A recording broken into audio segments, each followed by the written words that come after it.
Imagine this, a woman so enchanting. Her presence rewires your mind, her words like honey, her silence a labyrinth. You believe you chose her, but what if the choice was never yours? Nietzsche warned of a dark truth. Some women wield manipulation not as a mere tactic, but as an art form, exploiting the deepest vulnerabilities of the male psyche. What happens when love becomes a subtle weapon? When devotion is not earned, but extracted through psychological alchemy? The oldest power games are not played with fists, but with the unspoken, gaslighting, guilt, the slow erosion of self. Are you certain your desires are your own? Or have they been carefully implanted, cultivated like a poison garden? The answer may unravel you. Beneath the surface, this is not about women, it is about power. Nietzsche saw it. The will to power disguises itself in tenderness, in victimhood, in the unspoken contract of obligation.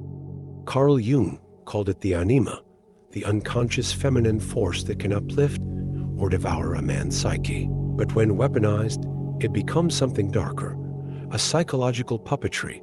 Why do some men fall so completely? Because evolution hardwired them to protect, to provide. Yet this instinct can be hijacked. Schopenhauer knew desire is not freedom, but biological enslavement. And in the modern age, where emotional manipulation is refined through social conditioning, the trap is set before you even sense the snare.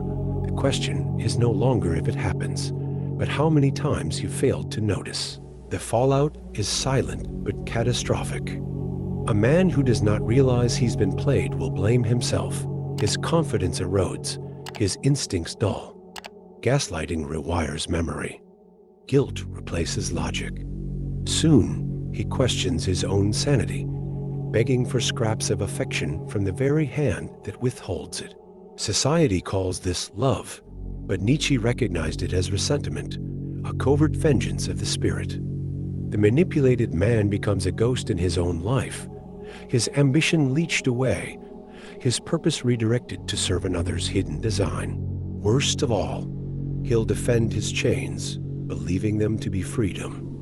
The prison is invisible, but the sentence is real. The escape begins with a single, shattering realization. You have been complicit in your own captivity. Nietzsche's remedy?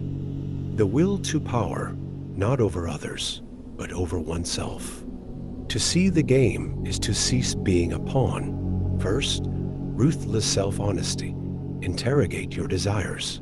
Are they truly yours, or implanted through guilt, pity, or the intoxication of validation? Second, reclaim solitude. A man who fears being alone will always be controlled. Third, embrace amor fati, love of fate. Turn every manipulation into fuel for your own sovereignty.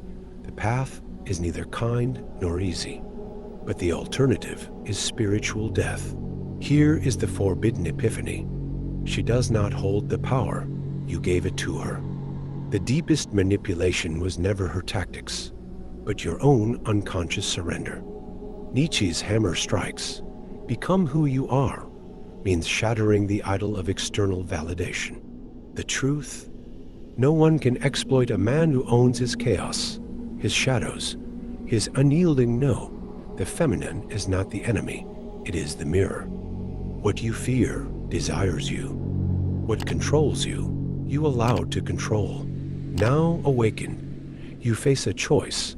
Bleed forever or rise, diamond hard, from the fire of this knowledge. The game was always yours to end. Will you play?